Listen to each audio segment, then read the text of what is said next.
Welcome! In this session, we will be tackling an exciting problem titled Find the kth smallest sum of a matrix with sorted rows. This problem challenges us to think critically about matrix manipulation and efficient algorithms for handling sorted data. Let's dive in and explore the optimal solutions together. In this problem, we are given an MXN matrix called MAT, where each row is sorted in non-decreasing order. Along with this matrix, we are given an integer k, which represents the rank of the sum we need to find. The task is to determine the kth smallest sum that can be formed by picking exactly one element from each row of the matrix. To clarify, we are not summing up all elements in the rows, rather, we are selecting one value from each row and computing the sum for that combination. The goal is to identify the kth smallest sum out of all these possible combinations. The input consists of the matrix MAT, which is a two-dimensional list of integers, and the integer k. The output will be a single integer that represents the kth smallest sum. Let's look at an example to understand this better. Here's the first example. The input matrix is given as 1, 3, 11, 2, 4, 6, and k is 5. The output for this example is 17. To understand why, we need to generate all possible sums by selecting one element from each row.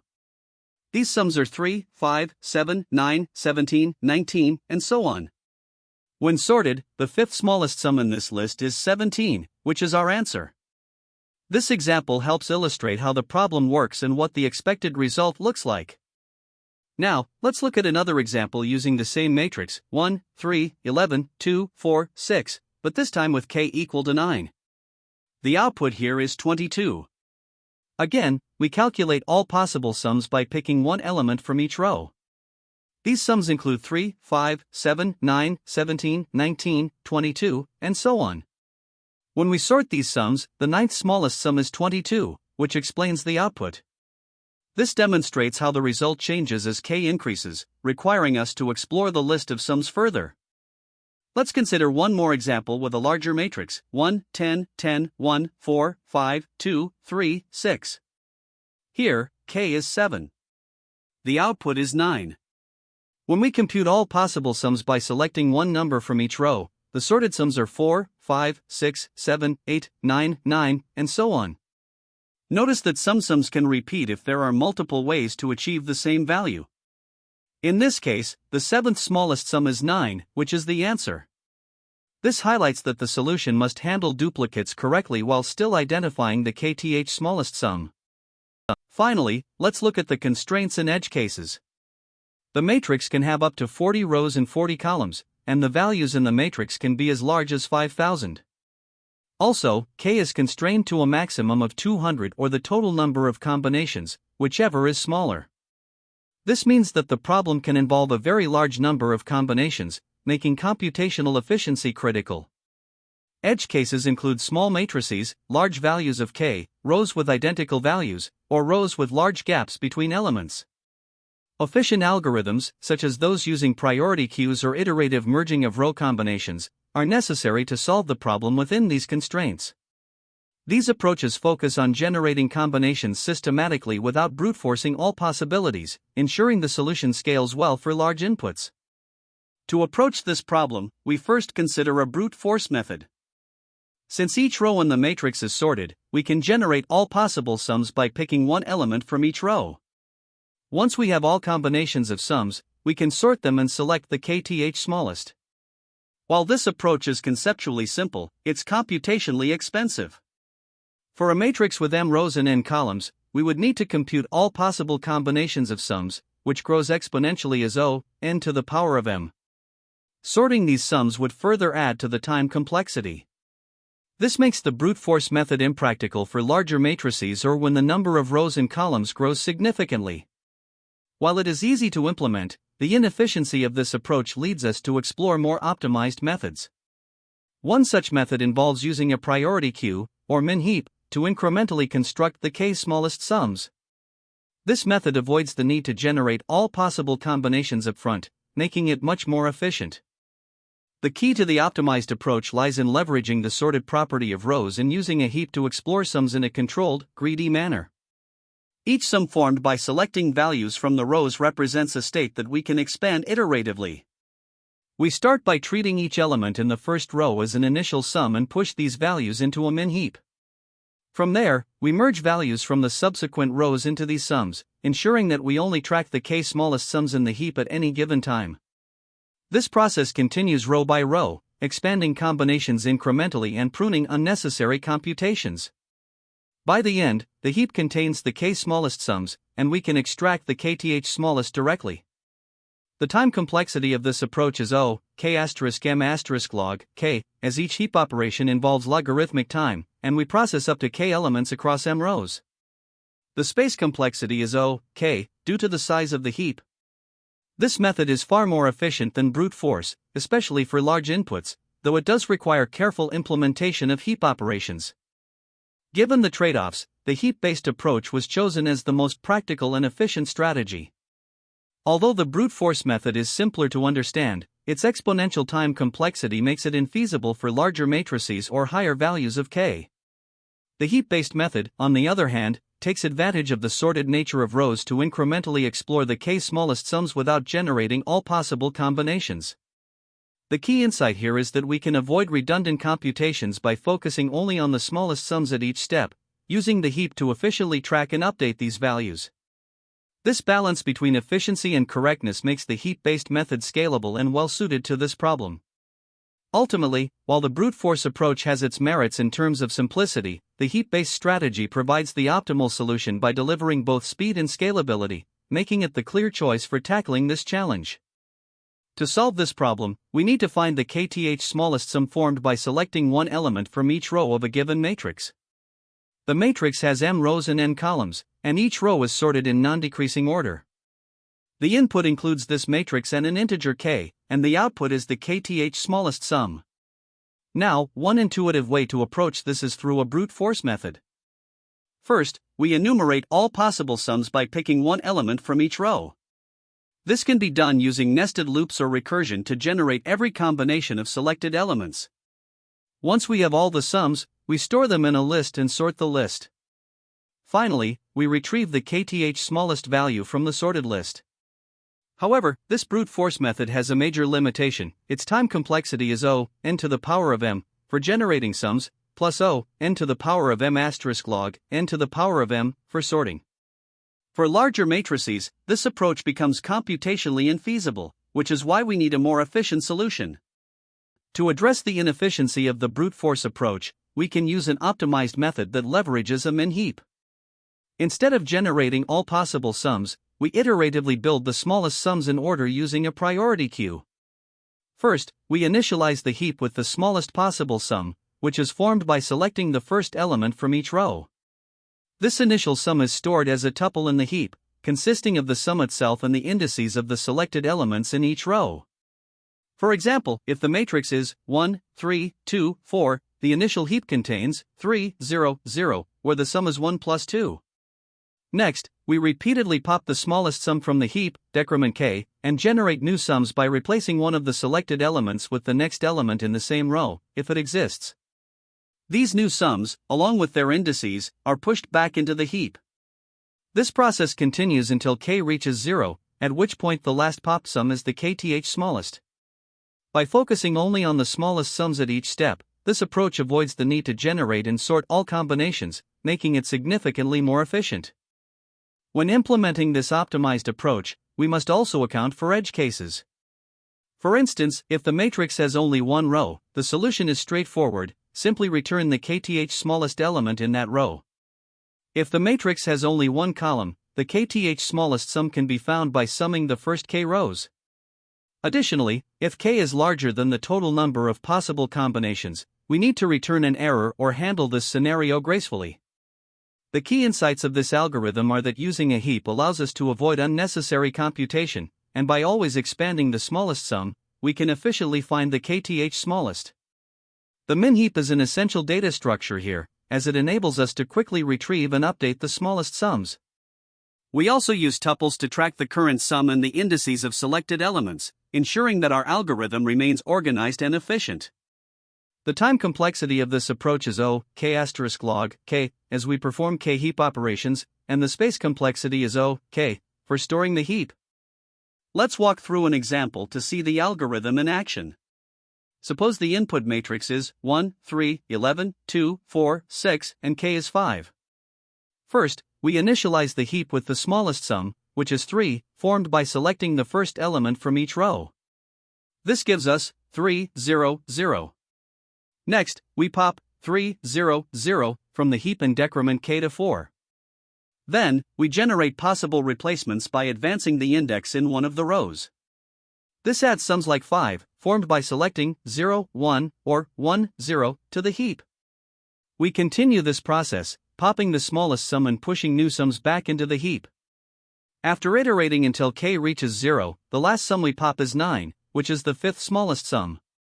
This example illustrates how the algorithm efficiently narrows down to the kth smallest sum without generating all possible sums or sorting them. The provided Python solution solves the problem of finding the kth smallest sum of elements selected from a matrix with sorted rows. The algorithm employs a heap-based merging strategy to efficiently manage combinations of sums without exceeding memory constraints.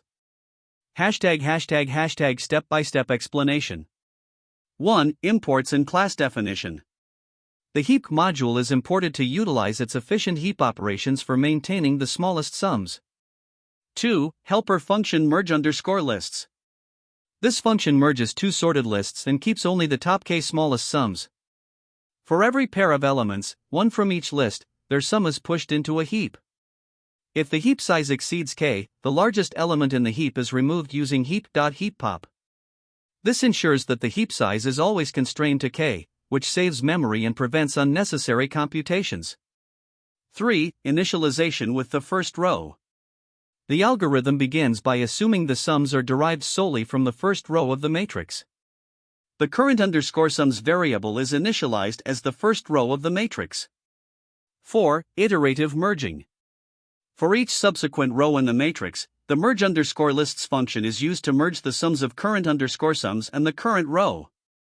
By iterating through all rows, the algorithm progressively refines current_sums to represent the smallest sums possible by selecting one element from each row up to that point. 5. Extracting the kth smallest sum. After processing all rows, the current_sums list contains the smallest sums obtained from the entire matrix. The heap.smallest function retrieves the k smallest elements from the list, and the last element of this result corresponds to the kth smallest sum. Complexity analysis. Time complexity. For each row, the merge_lists function iterates over all pairs of elements in current_sums and the row. The heap operations add an O log k cost for each pair. Assuming m rows and n columns, the overall complexity is approximately O m n² log k. Space complexity. The heap size is constrained to k, so the space usage is O, k. This implementation is efficient for scenarios where k is relatively small compared to the total number of possible sums, leveraging the sorted property of the matrix rows to minimize redundant computations. Here, we begin implementing the solution in Java. First, we import the necessary packages like java.util for handling collections and priority queues. Inside the solution class, the main method kth_smallest takes a 2D matrix mat and an integer k as inputs. Our goal is to find the kth_smallest sum of elements, selecting exactly one element from each row of this matrix. To achieve this, we define a helper function called mergeLists. This function takes two inputs, a list of integers list1 and an array list2, along with the value of k. The purpose of this function is to merge these two sorted lists while keeping only the top k smallest sums. Within mergeLists, we utilize a max heap, implemented using a priority queue with a reverse order comparator. For every pair of elements taken from list 1 and list 2, we calculate their sum. If the heap has fewer than k elements, we directly add this sum. Otherwise, we compare the new sum with the largest element in the heap. If the new sum is smaller, we replace the largest element in the heap with this new value. This ensures that the heap always contains the k smallest sums. Next, we initialize current sums with the values from the first row of the matrix, as our starting point for the merging process. Now, we process the remaining rows of the matrix. For each row starting from the second one, we call the mergeLists function, passing the current list of sums and the values from the row. The result is stored in a max heap, which we then convert back to a list and store in current sums. This iterative process ensures that after each row, current sums contains the top k smallest sums formed by combining elements from the rows processed so far. After iterating through all the rows, we sort the final list of sums in ascending order. Since the list contains only the k smallest sums, this sorting step is efficient.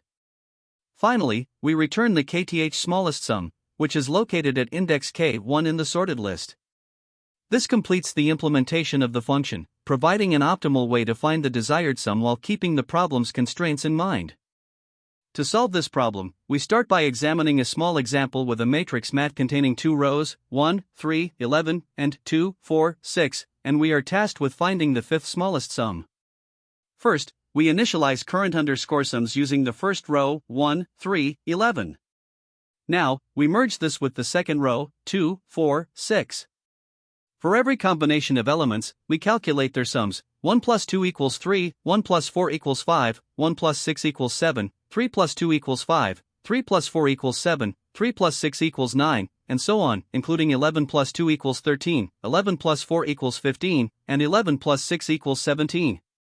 As we generate these sums, we maintain a min heap with at most k equals 5 elements. After inserting all sums, the heap becomes 3, 5, 5, 7, 7. At this point, current_sums is updated to this heap. Finally, to find the fifth smallest sum, we use heap.smallest k current_sums-1, which gives us 7, the output for this example. Now, let's look at a larger matrix example where mat has 3 rows, 1, 10, 10, 2, 3, 4, and 1, 10, 100, and we need the 8th smallest sum. Starting with the first row, current_sums is initialized to 1, 10, 10. We then merge it with the second row, 2, 3, 4. For each combination of elements, we compute the sums. 1 plus 2 equals 3, 1 plus 3 equals 4, 1 plus 4 equals 5, 10 plus 2 equals 12, 10 plus 3 equals 13, 10 plus 4 equals 14, and so on. After inserting these sums into the heap and ensuring its size doesn't exceed k equals 8, the heap becomes 3, 4, 5, 12, 12, 13, 13, 14. We update current_sums to this heap. Next, we merge current_sums with the third row, 1, 10, 100. For each combination, we add 1 to each value in current_sums, giving sums like 3 plus 1 equals 4, 4 plus 1 equals 5, 5 plus 1 equals 6, and so on.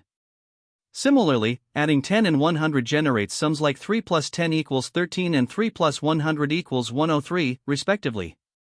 Continuing the merging process, after combining current_sums with values from the third row, 1, 10, 100, we maintain the heap size at k equals 8. The heap is adjusted to 4, 5, 5, 6, 12, 12, 13, 14. This updated current_sums represents the smallest sums after considering all 3 rows of the matrix. Finally, we extract the 8th smallest sum using heap.smallest k current_sums-1, which results in 14. This value is returned as the output for this example. Moving on, we now explore an edge case where the matrix contains smaller rows, and k is relatively small. The matrix is 1, 2, 3, 4, 5, 6, and we need to find the third smallest sum. We initialize current_sums with the first row, 1, 2. The next step is to merge this with the second row, 3, 4. The combinations of sums are calculated as 1 plus 3 equals 4, 1 plus 4 equals 5, 2 plus 3 equals 5, and 2 plus 4 equals 6. After generating the sums for the first 2 rows, 1, 2, and 3, 4, we maintain a heap of size k equals 3. The heap becomes 4, 5, 5, and current_sums is updated to this heap. Next, we merge current_sums with the third row, 5, 6. The sums are computed for each combination. 4 plus 5 equals 9, 4 plus 6 equals 10, 5 plus 5 equals 10, and 5 plus 6 equals 11. Again, we adjust the heap to ensure it contains at most the 3 smallest sums.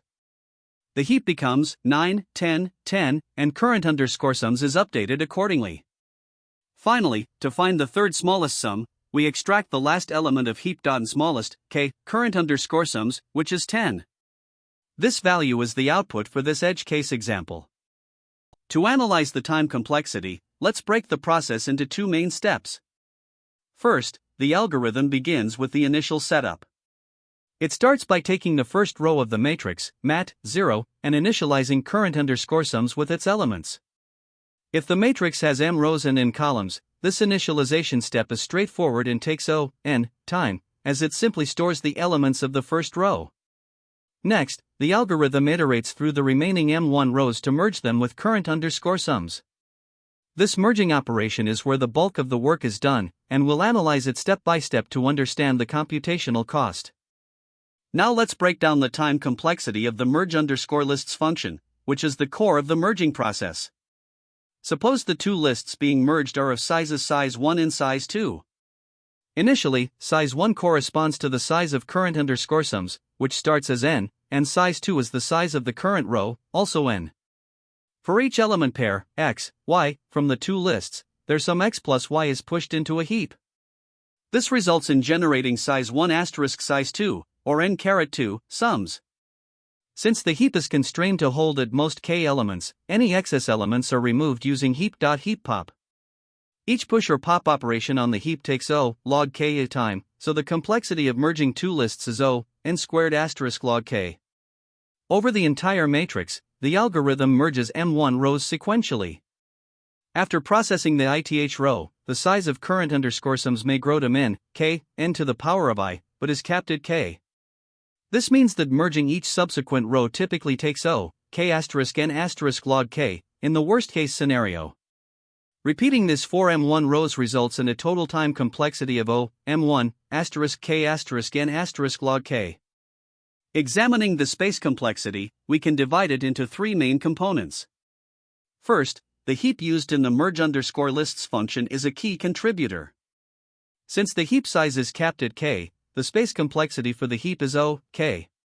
Second, the current_sums list, which holds up to k elements after each merge, also requires k space. Third, the input matrix itself, mat, occupies m*n space to store all m rows, each containing n elements. When we combine these, the total space complexity is determined by the larger of these factors. Therefore, the overall space complexity is m*n plus k, where the input matrix typically dominates unless k is exceptionally large. To put this into perspective, let's compare the provided algorithm with a brute force approach. A naive method would involve generating all possible sums by picking one element from each row and then sorting these sums to find the kth smallest. Since there are n-m possible combinations, the time complexity of this approach would be n to the power of m** log n to the power of m, which is completely impractical for large values of m and n due to the exponential growth. In contrast, the optimized algorithm significantly reduces the computational cost by focusing on heap operations. By limiting the intermediate sums to at most k elements, the time complexity is reduced to m1 k n log k, making it far more efficient for large inputs, especially when k is much smaller than n-m. Finally, let's consider the best, average, and worst case scenarios for the algorithm. In the best case, if k is extremely small, such as k equals 1, the heap operations are minimal, and the algorithm processes only a few sums. This simplifies the time complexity to approximately m*n, as the merges involve far fewer elements. In the average and worst cases, the overall time complexity remains m1 k n log k, as this accounts for processing up to k sums during each merge, regardless of the input distribution. To verify this mathematically, note that the number of heap operations in merge_lists is proportional to the product of the list sizes being merged, capped at k due to heap constraints. Summing these operations across all m1 merges gives the total time complexity. Meanwhile, the space complexity, dominated by the heap size and the input matrix, is m*n plus k, confirming the efficiency of the algorithm for practical use. One common mistake when solving this problem is ignoring the matrix's row-wise sorted property. Many candidates approach the matrix as if it's an unsorted 2D array, which prevents them from pruning unnecessary states during computation. This increases both time and space complexity, making the solution inefficient and impractical for larger matrices. Another pitfall is relying on brute force without any optimization. While brute force can technically work, generating all possible sums and then sorting them is computationally expensive, with a time complexity of n to the power of k asterisk log n to the power of k. This approach becomes infeasible as the matrix grows larger. Lastly, a frequent error is failing to handle duplicate sums. When combinations of sums are generated, duplicates can disrupt the ordering, leading to incorrect results for the kth smallest sum. Proper handling of duplicates is critical to ensure accuracy. Another issue arises with incorrect heap usage. Some candidates use a max heap instead of a min heap to track the k smallest sums, but this is inefficient. A min heap naturally maintains the smallest sums, allowing candidates to efficiently extract and expand them. Using a max heap results in unnecessary overhead and complexity. Additionally, failing to account for edge cases can lead to runtime errors or incorrect results. Examples of edge cases include matrices with only one row or column, k being larger than the total number of possible sums, or matrices containing negative numbers. These scenarios must be carefully addressed to avoid issues like index out-of-bounds errors or incorrect calculations. To succeed in interviews, it's vital to leverage the matrix's sorted row property. Using a priority queue, or min heap, is often the optimal approach for this problem. This allows you to iteratively track the smallest sums while efficiently expanding the heap. A great optimization pattern involves combining heaps with hash sets to avoid revisiting duplicate states. By expanding the smallest sums row by row, you ensure the heap grows only as needed to track valid candidates. Additionally, it's important to be ready to discuss the trade-offs between different approaches. For instance, brute force is simpler but inefficient, while heap-based solutions are faster but require more careful implementation. Testing edge cases, such as handling large k values or matrices with single rows or columns, demonstrates your thoroughness and problem-solving skills. This problem is closely related to several others, such as LeetCode 378, which involves finding the kth smallest element in a sorted matrix, and LeetCode 373, which focuses on finding k-pairs with the smallest sums. Both of these problems share similar concepts like leveraging sorting and heap structures. Another related problem, LeetCode 295, involves finding the median from a data stream, which also relies on efficient heap management. Besides these connections, there are alternative approaches worth considering.